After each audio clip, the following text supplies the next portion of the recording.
Welcome to Stuff You Missed in History Class, a production of iHeartRadio.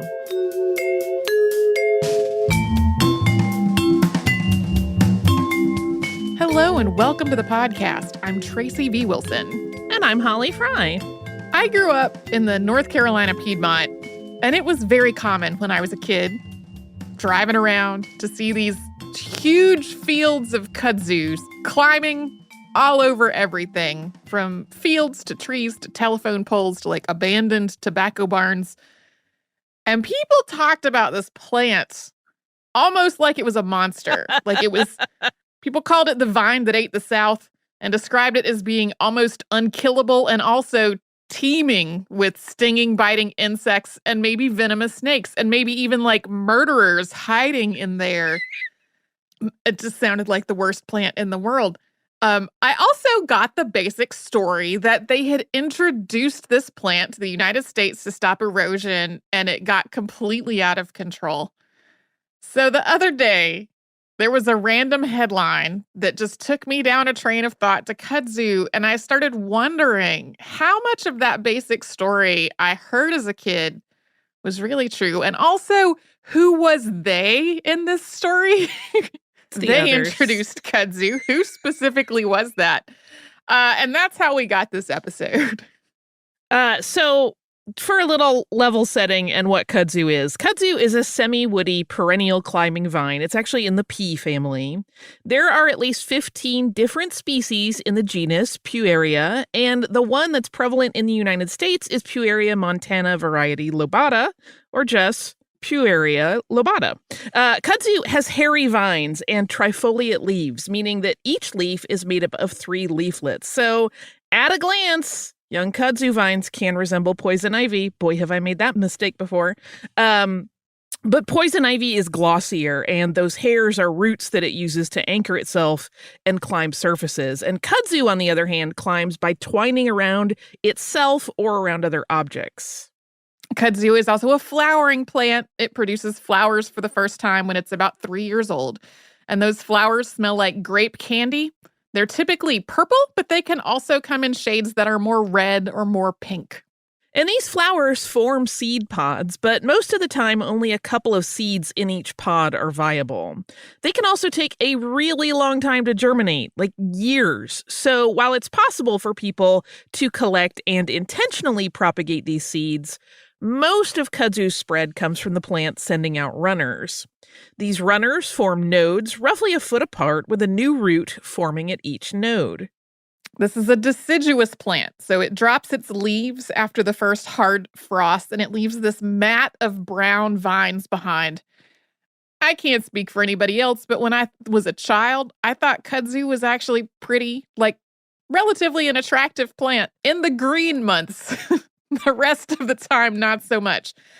That vine grows back in the spring, though, and it thrives in places that have an average rainfall of about 40 inches or 101 centimeters or more, also with a long growing season and mild winters. And that means that kudzu is especially suited to places that have a humid subtropical climate, like the southeastern United States, where it is a notoriously invasive plant, and parts of Eastern and Southeastern Asia and nearby Pacific Islands, which are its native region. Particularly in the United States, kudzu has become most associated with Japan. In Japanese, it's known as kuzu, and sometimes it's also called Japanese arrowroot. It's part of a group of traditionally admired plants known as the 7 herbs of autumn. The first written reference to kudzu in Japanese is a poem that dates back to the year 600. The dictionary known as the Wamyosho, which was compiled during the Heian period, describes kudzu leaves being eaten as a wild vegetable. Kudzu has been widely used all over its native region for all kinds of purposes for millennia. Kudzu starch acts as a thickener, similar to filet, which is made from sassafras. Kudzu starch and kudzu flour are also used to make other foods like noodles and mochi and to coat foods before frying them. The leaves, the flowers, and the roots are all edible, and bees can make kudzu honey from the flowers. Kudzu roots can be just enormous, and they've also been an important food source during times of famine in Asia. In China, Japan, and Korea, kudzu has also been used to make textiles, separating out the plant's fiber and using it to weave cloth. The oldest mention of this textile in writings is from the work of Chinese philosopher Confucius in the 5th century BCE. Kudzu stems and vines have also been used to make paper and to weave baskets for hundreds of years or more. Various parts of the kudzu plant are also used extensively in traditional Chinese medicine. Kudzu is an ingredient in a tea that has been used as a treatment for alcohol abuse for more than 1,000 years. Doctors Wenbing Chung and Bert L. Valley of Harvard University studied this treatment in China, and they isolated an active ingredient to test its effect on hamsters. Their work was published in the Proceedings of the National Academy of Sciences in the 1990s, and it suggested that this substance was effective both at suppressing the appetite for alcohol and for helping to improve the function of alcohol-damaged organs. Subsequent research into the same basic thing has also continued to be pretty promising. Traditional Chinese medicine practitioners also use kudzu to treat high blood pressure, migraines, circulatory problems, and pain. While traditional Chinese medicine is based on the idea of balancing and supporting the flow of qi through the body, Western medical research has found that kudzu preparations can contain high concentrations of flavonoids, which are antioxidants, that may have a physiological effect on all of those conditions. The Japanese text Seikatsu Roku, or Account of Processing Kudzu Starch, was written by Okura Nagatsune and illustrated by Arasaka Hokuba, who was a student of previous podcast subject Katsushika Hokusai. This text was written in about 1828, and its description of this plant nods to something that later made kudzu so popular in the United States. It describes kudzu as a, quote, useful thing in useless places. Because in addition to all of these many, many uses we just discussed, it could grow in very poor soil and on steep mountain slopes that couldn't really be used for other purposes. Even in its native region, kudzu can grow over and damage other plants and built structures if it is left unattended. But at the same time, various other factors usually keep it from getting out of control. There's competition from other plants that are also native to the ecosystem. Various fungi and other pathogens that infect kudzu are endemic in Asia, but they just don't exist in many other parts of the world. Researchers have also identified dozens of insect species that feed on kudzu in China and Japan, eating the roots or leaves or sucking the moisture from the stems. One of these is the Japanese kudzu bug, and that is going to come up again later. Kudzu has been introduced to lots of places outside of its native range. It's naturalized in parts of Central Asia, Southern Africa, Central America, coastal Australia, and various Pacific and Caribbean islands. Being naturalized means that it's able to reproduce and sustain itself in these areas where it's been introduced without the help of human beings. Invasive plants are a subset of naturalized plants. Not only can they reproduce and sustain themselves without people's help, but they also have the potential to cause economic or ecological damage. Not all naturalized plants are invasive, but all invasive plants are naturalized. The International Union for the Conservation of Nature has listed kudzu as one of the 100 worst invasive species in the world. But the IUCN also notes there's one specific place where it's really a serious pest, and that is in the southeastern United States. We will get to how kudzu was introduced to the southeastern U.S. after a quick sponsor break.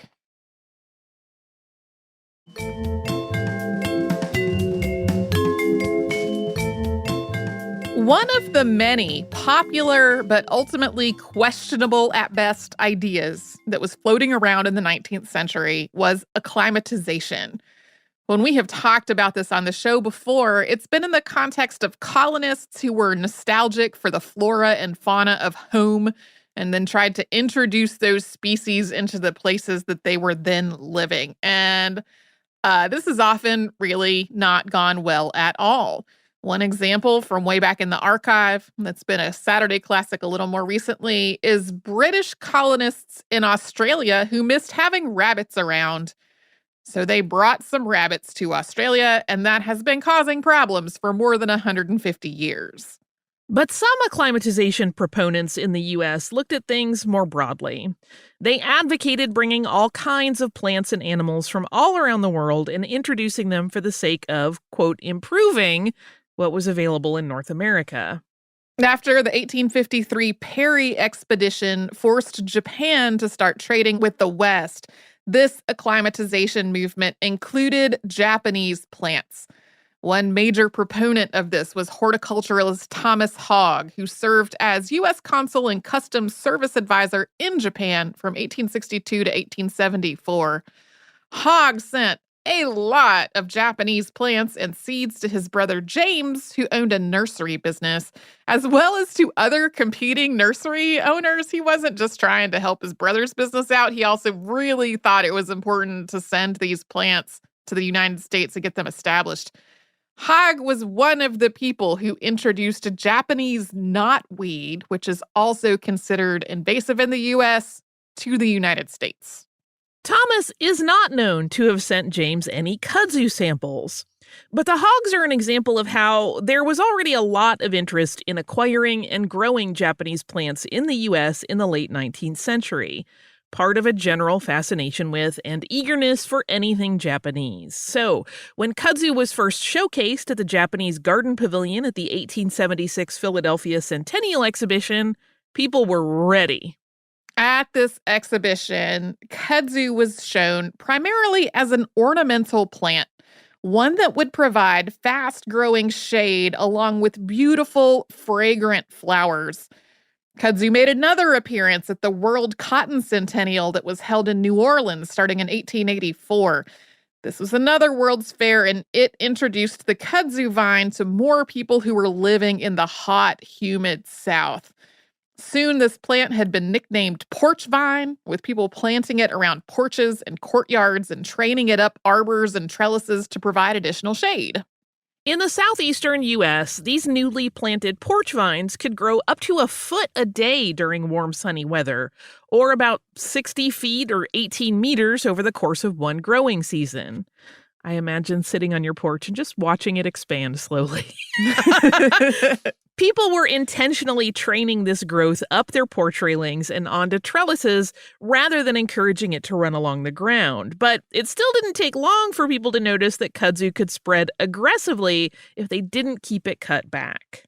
One of the people who noticed kudzu's troublesome potential was David Fairchild, who worked for the USDA. While working as a plant explorer in Japan, he had seen kudzu being used in pastures for livestock to graze on. So he tried planting some around his home in 1902, not just trailing it up the porch, and he found that it quickly became really overgrown and hard to manage.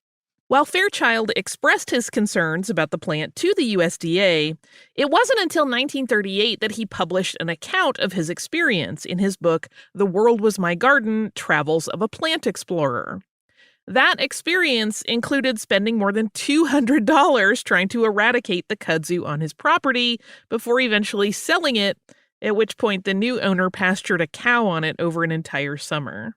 Yeah, and that's like $200 in 1930s money. Yeah, that is a significant investment. Expense. Yeah. And he was like, kind of gave up. He was like, I'm just going to sell this house. It's haunted with kudzu. Meanwhile, in Florida, Charles and Lily Pleas were also growing kudzu. They had originally planted it to provide shade, but then Charles had moved some of it to another spot on their property. Soon he noticed that their farm animals seemed to really like to eat it. It also grew really quickly once it was established, and the animals seemed to thrive on it. So the Pleases established Glen Arden Nursery to sell this seemingly miraculous forage plant. In 1925, Charles also wrote a pamphlet called Kudzu, Coming Forage of the South. The Pleases started selling kudzu through mail order, and before long, they faced an investigation for suspected mail fraud. The U.S. Postal Service doubted their claims of the plant's hardiness and dramatic growing speed. The postal inspectors' doubts apparently disappeared after an in-person visit to their farm. In 1967, a historical marker was erected on Highway 90 in Chipley, Florida. I know where that is, commemorating the pleased development of kudzu as a commercial crop. One article that I read when I was researching this claimed that people from Georgia and Alabama will go down there to spit on it. I mean, people will do things for many reasons. So, as food for livestock, kudzu really was remarkable. When cut and baled as hay, it could be harvested twice or sometimes even 3 times in a season. Animals could also graze directly on it in their pastures, and nutritionally it was similar to alfalfa, although because it had this woody vininess to it, that just took more work to harvest it and bale it. That additional work and people's experiences with their overgrown porch vines made a lot of farmers reluctant to try kudzu as forage, though. In many areas, people only planted kudzu in places where the soil just would not support any other crop. But in some areas, there were special incentives. For example, in 1920, the Central of Georgia Railway gave out free kudzu plants to farmers. The idea was that they would farm kudzu hay, which they would then need to transport by rail. Growing kudzu as forage involved some built-in checks on the plant's growth. Farmers who grew kudzu to be used as hay were cutting it down at least twice a season. And those who were planting it in their grazing pastures actually had to make sure their animals didn't graze on it too aggressively because overgrazing could kill it. So even as more people were planting kudzu, its reputation was still more mixed than notorious. People mostly saw it as a valuable shade plant and forage plant, but one that required some extra effort and attention. By the 19-teens, agricultural experiment stations around the Southeast were also working with kudzu, documenting how best to propagate and care for it, measuring how it grew, and studying how it impacted the soil. And through this research, several things became clear. One was that kudzu took some work to establish, but once a seedling had taken root, it was hardy and grew very quickly. Another was that it replenished some of the nutrients in the soil. And a third was that its root system and vines could stabilize topsoil and reduce or even correct erosion. This discovery is what really led to the proliferation of kudzu around the Southeast in the 1930s. And we will get to that after a sponsor break.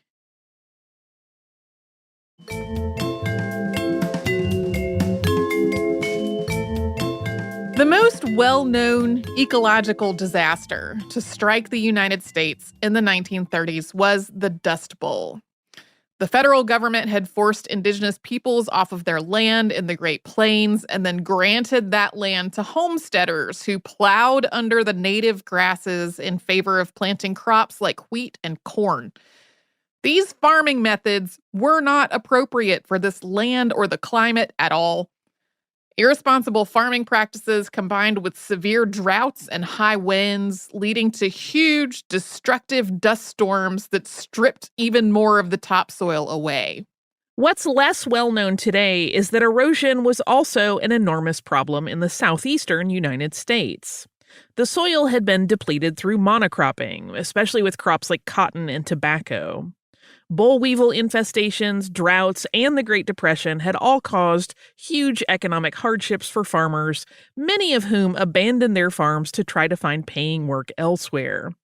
Much of the southeastern U.S. is prone to brief but intense thunderstorms in the spring and summer, which washed away the topsoil and left gullies behind.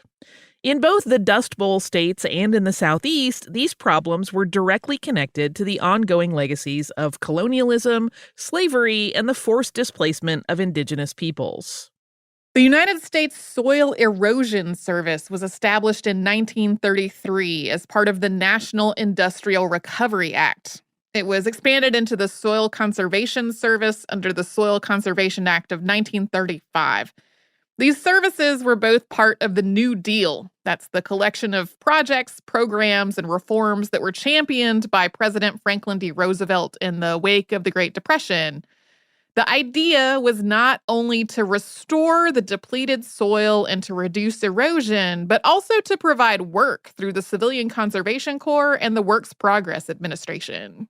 The Soil Erosion Service and Soil Conservation Service tried using various plants to control erosion. In the southeast, kudzu seemed to have a lot of potential. Kudzu can grow in poor soil, and it has a symbiotic relationship with nitrogen-fixing bacteria and could replenish the nitrogen in the soil. The plant's broad leaves sheltered the soil from heavy rain.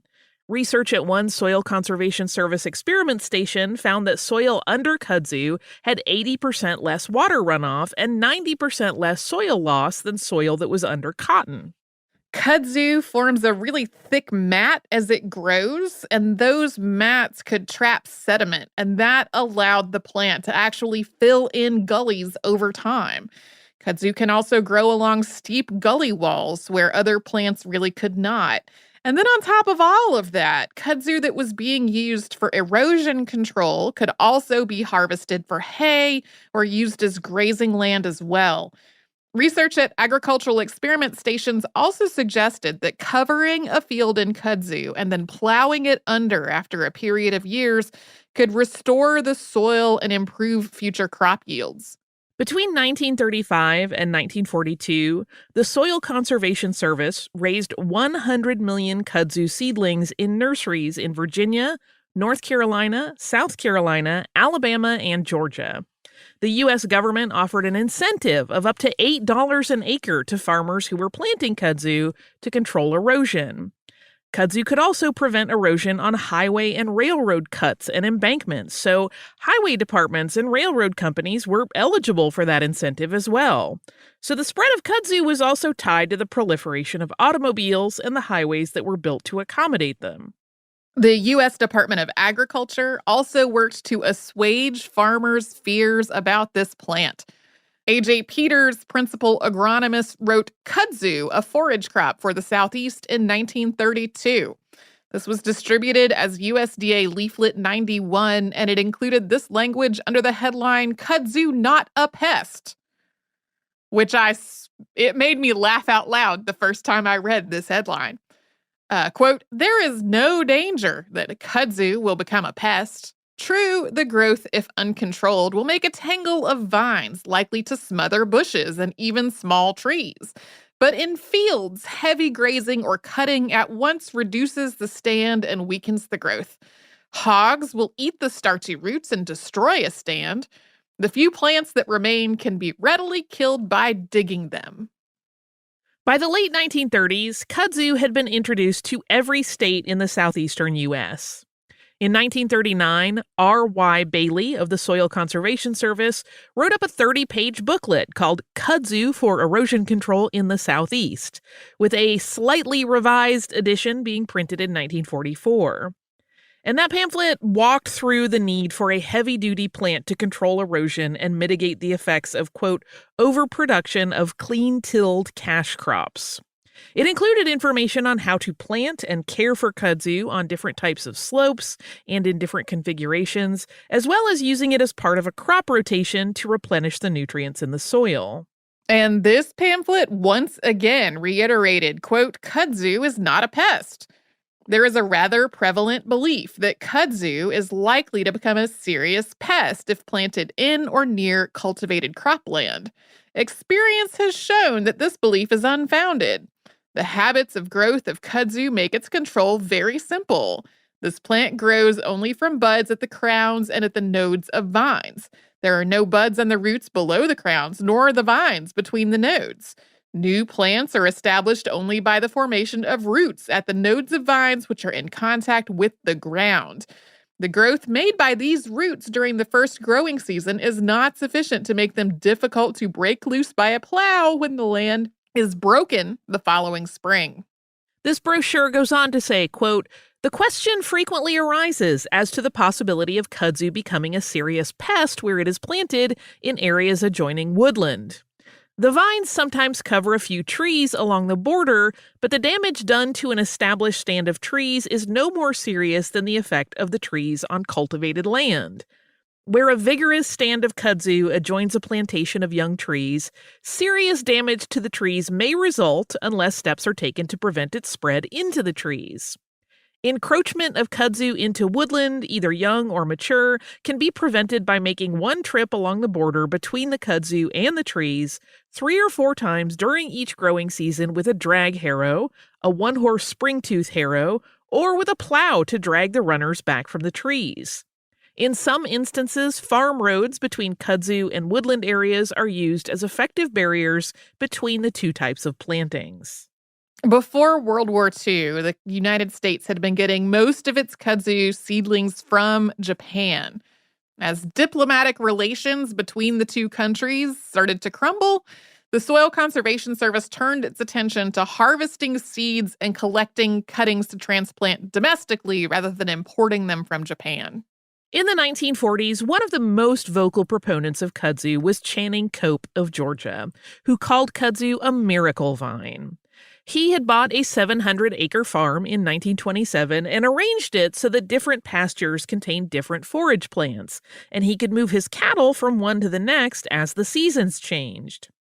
Kudzu was best from May to October and also served as insurance against drought.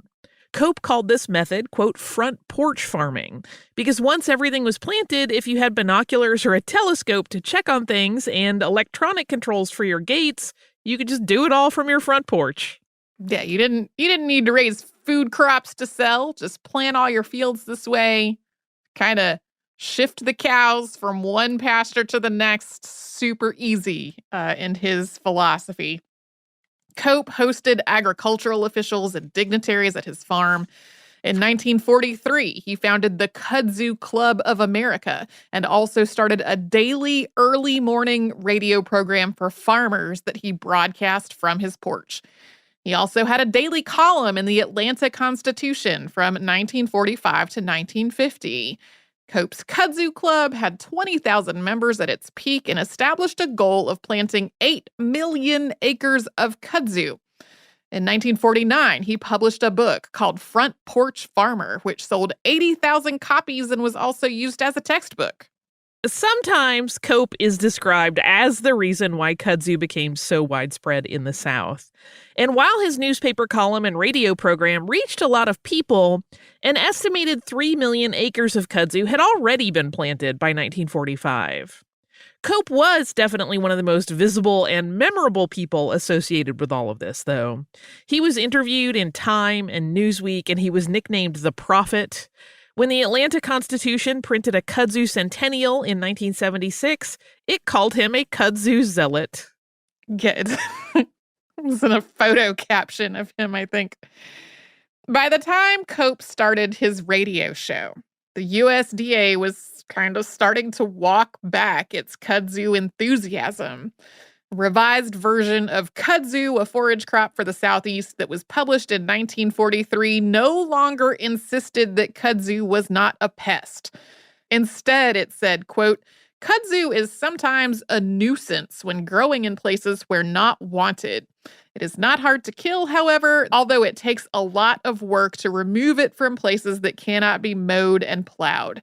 It will not stand continuous close cutting and can be killed by mowing 4 or 5 times a year or by close pasturing throughout the growing season. Where these methods cannot be practiced, cutting by hand must be resorted to or some chemical weed killer used. And it was becoming increasingly clear that the aggressive use of kudzu in the southeastern U.S. had some drawbacks. Sure, if a farmer pastured cows on kudzu, they would naturally limit its spread as they grazed, as would regularly cutting kudzu fields to bale into hay. But the vast amounts of kudzu planted along the road and railroad embankments, that's another story altogether. There were no grazing livestock or regular mowing going on to keep it controlled. Plus, when the government stopped paying farmers to plant kudzu, they mostly quit doing it.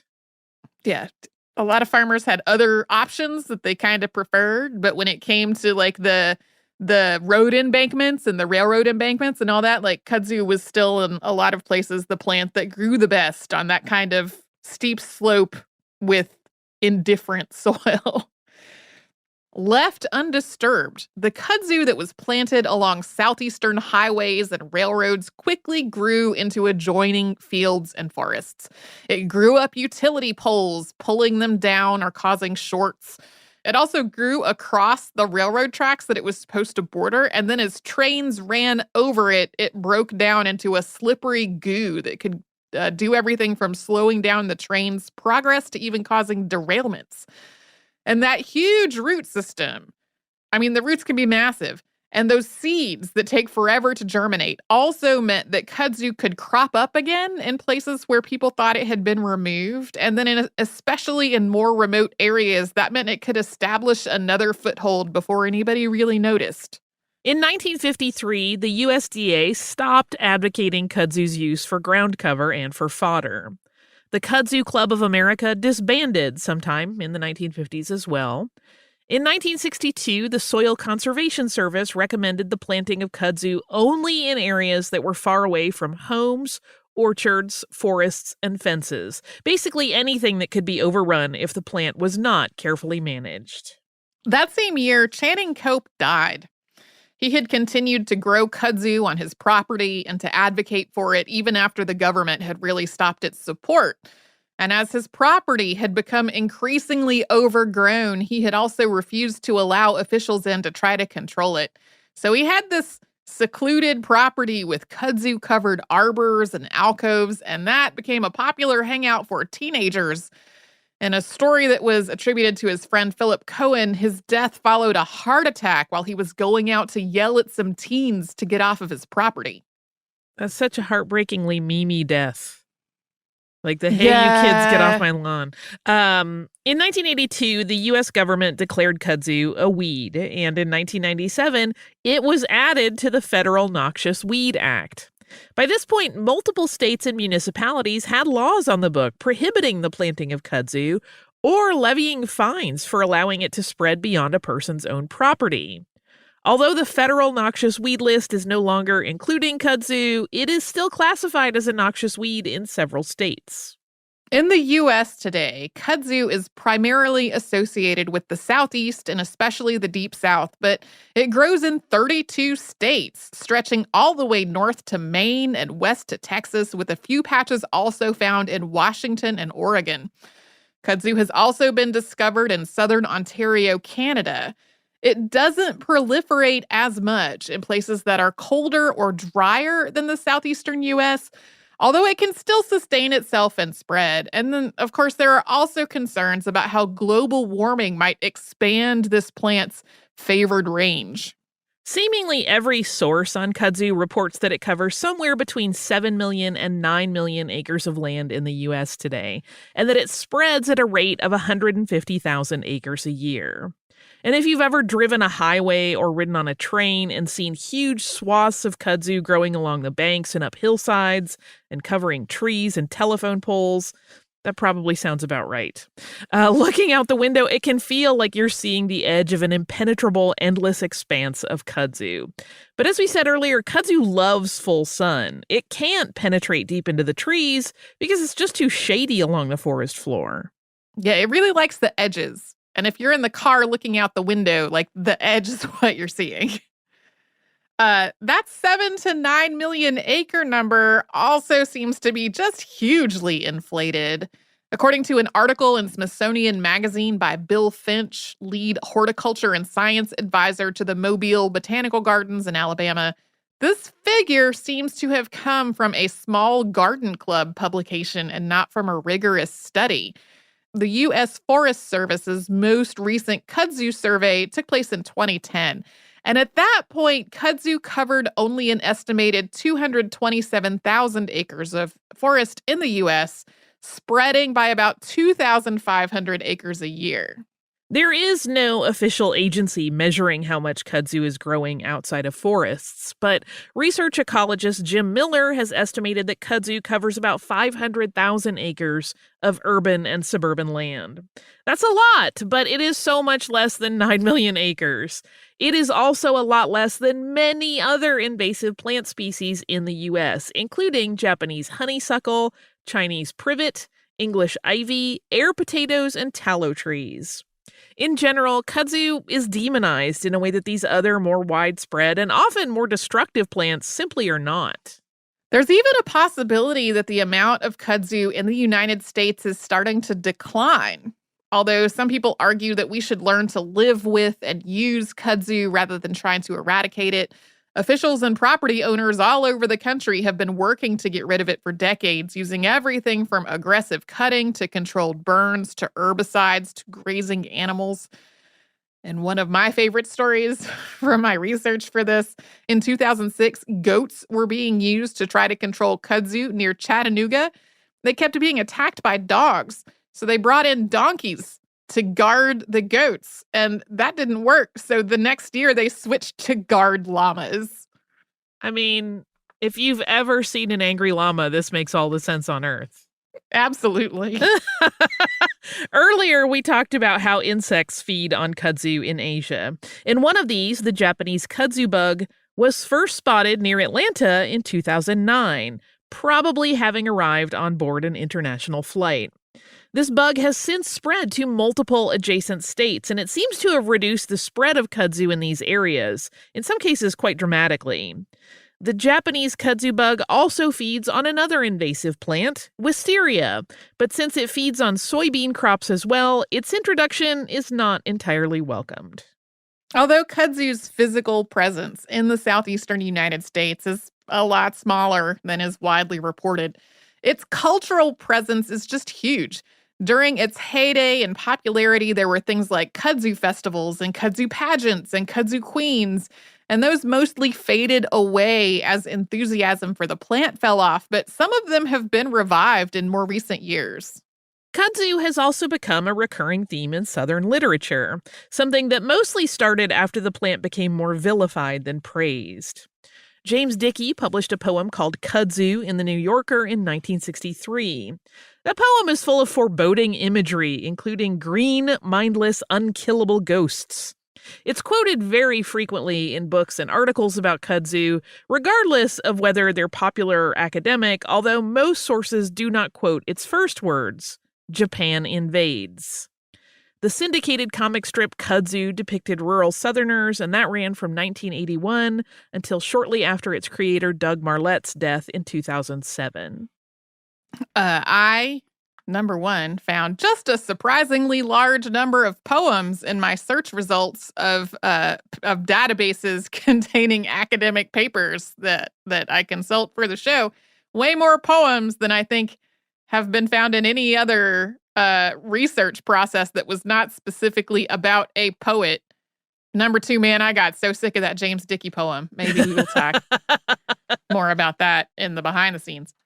Especially as kudzu's reputation declined after the 1950s, it became kind of a shorthand for southernness. Often the idea of kudzu conjures up associations with poverty and neglect and decline, thanks to photos of it overrunning things like abandoned barns and tractors. But at the same time, it's still somewhat celebrated with roads, businesses, festivals, music groups, restaurants, breweries, and beers, all named after it. And I am sure many other things too. Back when I was living in Atlanta, close to where I lived was Kudzu Antiques Mall. It's one of my favorite places to go poke around. Anyway, that's Kudzu, brought to you by my personal curiosity, prompted by a random headline during the week. Do you also have listener mail? I sure do. This is from William, and it follows our episode on the Haymarket riot. And William says, "Hi, Holly and Tracy. I've been a listener to Stuff You Missed in History class for over 10 years, and I absolutely love this show.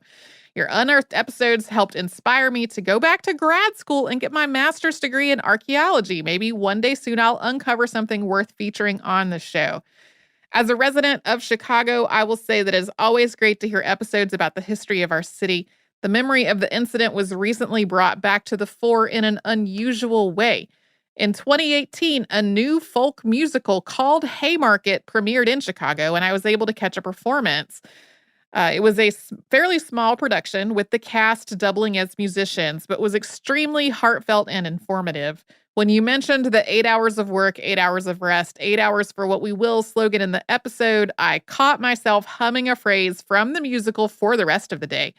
The soundtrack is available on iTunes and Spotify, and I thought you and the listeners may enjoy it, especially in connection with the latest episode. Can't wait for more stuff you missed in history class, William. Well, first off, William, congrats on getting your master's in archaeology. I feel honored that our show had anything to do with your inspiration to do that. I think I stumbled across a couple of references to the Haymarket musical during my research, and it was one of those things that just didn't make it into the episode, but I am glad to check out some songs from it when I have a moment to do so. So thank you, William, for reminding me of that, giving us a chance to talk about it on the show. If you would like to write to us about this or any other podcast, we're at historypodcast@iHeartRadio.com. And we're all over social media at Missed in History. That's where you'll find our Facebook, Twitter, Pinterest, and Instagram. And you can subscribe to our show on the iHeartRadio app and wherever you like to get your podcasts.